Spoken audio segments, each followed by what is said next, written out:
Odis going right side, wide open for the touchdown is Polaris. You know, we should have had, or we could have had 17 more points in the first half. And the fumble on the play, they will not get it in. And we got to man up and play it and be ready to play, and that's what the game's all about. So there are no excuses, you know. I'm completely responsible.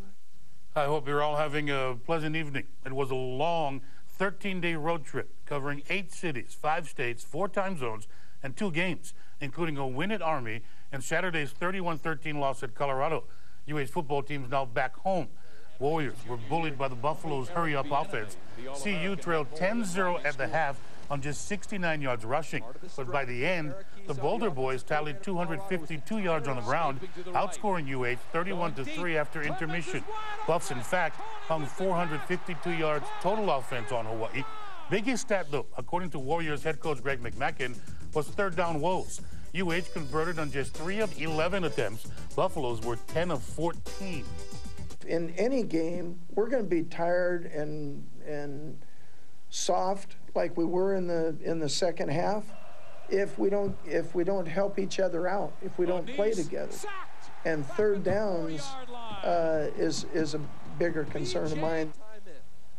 Team's bright spot, says coach, linebacker Corey Paredes and his 16 tackles. Castlegrad played every snap in Colorado. In fact, played every snap of every game this season. Well, Corey's a big-time player. He's a leader. He's one of our captains as a junior. He's just a real football player and a great person. Corey Paredes is, right now, he's our best football player. Mac today also said junior center Motangi Sila Lefiti received medical clearance to resume action. Leviti was a clear #1 during spring before suffering a foot injury. Bronson Tiwanak started the Warriors' first 3 games. I don't believe you can lose your starting position because of an injury, so he's going to get a shot, and then if he's better, then we'll play whoever's better. Well, we had a long, grueling trip, and you know, split our games. It's good to be home. A return trip home is always a good thing, especially considering Hawaii just covered close to 12,000 miles and 3 time zones over the last 13 days. But the Warriors also received some good news upon returning home. Center Sila Lefiti was given his medical clearance to return to practice today. The junior was deemed the starter in spring camp, but required surgery after injuring his right foot. In his absence, Bronson Tiwanak has started the first 3 games for Hawaii. Coach Mack says there's a chance the junior will see some playing time this week against Charleston Southern. He'll come back from injury and get some reps right away. It just depends on how in shape he is and all of that. I don't believe you can lose your starting position because of an injury, so he's going to get a shot, and then if he's better, then we'll play whoever's better. More importantly, UH hopes the return home will spark some momentum. Since 2003, the Warriors have a 5-2 record after playing a pair of consecutive road games. Charleston Southern was on the receiving end of one of those victories, a 66-10 drubbing back in 2007. Coach Mack added the rigors of UH's trip and the elevation played a factor in their second half performance against Colorado, where they gave up 345 yards on defense and committed 5 of their 6 penalties. You know, I don't want to make any excuses, and you know, Brian, the Hawaiian coach at Colorado, came up to me after the game and said, "I'm glad we didn't play you guys at sea level." I know it did hurt Polaris on that run. He couldn't quite finish it, and he was gassed on the sideline. I've always thought that you just you know, it's not that big a deal. You just deal with it, and when you get tired, you come out. There are no excuses, you know.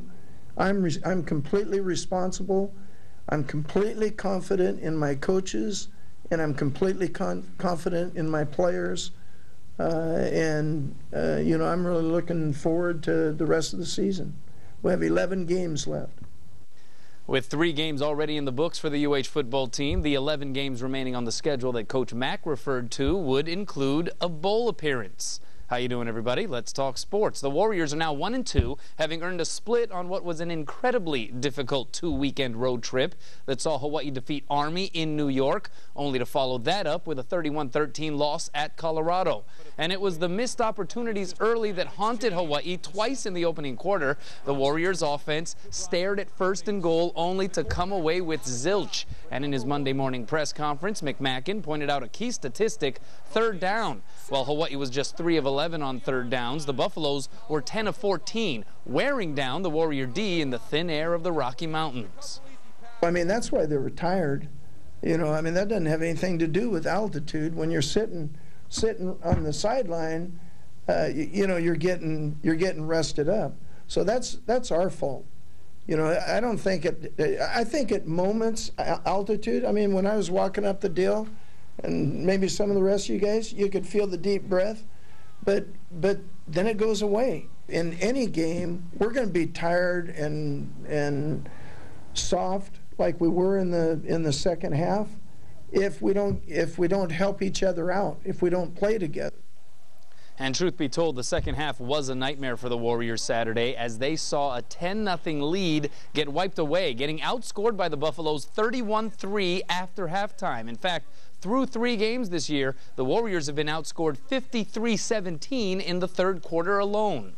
And that's one big thing that we have to learn as a team is we've got to play 4 quarters. And we're ready to go. We come out, you know, the guys are ready to play.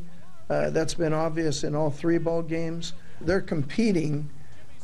We just have to eliminate the mistakes that put us in that position.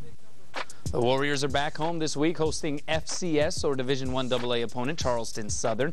The Buccaneers are 2-1 this season. Kickoff is set for Saturday at 5:30 p.m. And an exciting announcement coming today from UH. University of Hawaii at Manoa students with valid student identification cards will be receiving free admission to Hawaii football and Rainbow Wahine volleyball events from here on out this season. It'll be on a first-come, first-served basis and subject to the availability of seats. Monday Night Football by the Bay. 49ers hosting the Saints on a night where San Francisco great Jerry Rice, perhaps the greatest receiver of all time, was honored. New Orleans taking the early lead. Reggie Bush, remember, he had to give his Heisman Trophy back, the one he won in 2005, under public pressure over the past NCAA violations that have been stirred up. Scored the first TD on a 6-yard catch from Drew Brees, made it 9-zip. Bush, though, would later leave the game with a leg injury. Niners rallied. It was a 19-14 score. Saints in front in the 4th. On 3rd and goal, the San Fran D coming up big. Patrick Willis with some help from former UH Warrior Isaako Sopowanga, number 90. New Orleans settled for a field goal there, giving the Niners offense hope. Down 22-14 with just over 2 minutes left. They drive the field, and Frank Gore getting them in to the end zone from 7 yards out. Then Alex Smith finding Vernon Davis on the 2-point conversion, just breaking the plane. It's tied at 22 with a $1:23 left, and that was just too much time for the reigning Super Bowl champs as they march the other way, setting up Garrett Hartley's 37-yard winner. Saints take it 25-22. They're 2-0. Niners fall to 0. So Coach tells us doctors has cleared you to get back into action. How you feeling? How's the foot? It feels great, you know, just being out here with the guys again. You know, it feels very fluid for me, and just communicating with everybody and being back on the team, it feels so great. I hope you're all having a pleasant evening. After waiting in the wings behind former 3-time All-WAC center John Estes, Motangi Sila Lefiti, a junior from American Samoa, claimed top spot as the UH football team snapper during spring ball until breaking a bone in his left foot in their Warrior followed, then rehab, recovery. Yesterday, team doctors finally cleared him to return to practice, which he did this morning, beginning preparation for Charleston Southern Saturday. Lefiti, 6 feet, 285 pounds. Injury sidelined him all of fall camp and the first 3 games of the season. Bronson Tiwanet from the Warriors man in the middle. Now there's healthy competition. They told me that Bronson's going to actually start this game, but they're going to throw me in the rotation and see how it feels and how am I reacting to the defense. So you wait your time behind John. You're prime coming out of spring. This is my job. You get hurt, you got to wait again. How frustrating was that? It was very frustrating. 5 months out of football, you know, watching the guys doing their workouts in the summers, you know, just trying to build that, you know, that fire with all that fuel from them and just you know, trying to pick it up like right now this week for this game. Is that fire lit? Oh yeah, most definitely. It's burning right now. You've got some vented up frustration for Charleston Southern? Oh yeah. Nothing personal? Nothing personal, but when I get on that field, I'm just gonna let them know that, you know, I'm coming 110% every down, every play, no matter what it's like, whatever it takes. Nice to see senior safety Spencer Smith return to the team today following surgery on the right forearm he broke in the Army game. Smith says he's out a minimum 5 weeks. And a new look defense expected for the Warriors this weekend. Corey Paredes to be joined at linebacker by George Daly-Lyles and Aaron Brown. And up front, Pai Falemalu and Elliot Purcell expected to get the starts at defensive end. Colorado Buffaloes, team that beat UH 31-13 Saturday, announced today they're paying a $6 million buyout and leaving the Big 12 sooner than expected, following the current 2010-11 athletic season. Buffs in Utah join the Pac-10 on June 30th next year. Nebraska's also departing the Big 12, leaving behind more than $8 million in conference revenue to join the Big 10. Back, the Warrior defense is in pain. And it's not just from the extra 10 minutes worth of sprints coaches made them do after today's practice. Instead, these effects won't go away anytime soon because what hurts most is their pride. In 3 games, UH has given up 5 yards per rush and picked up just 1 sack. Now, one way Hawaii is looking to buckle down on D is by improving the use of their hands at the line of scrimmage. UH's D-line says they've been trying to overpower their opponents instead of leaving themselves in a ready position to make a play. Coaches say they are looking at possibly shifting personnel on the D-line or going to a 3-4 defensive scheme a little more often. In other words, using 3 down linemen and 4 linebackers. It allows some of our guys to be physical and 2-gap and knock people back. I think we've got some guys that are suited for that and give our guys up front the best chance to be physical and just play violent. I know a lot of us are fed up of getting scoldings from these coaches, so we really got to get really back to fundamentals, and coaches been trying to ingrain that into our head that if we don't use our hands, we're just going to get pushed around.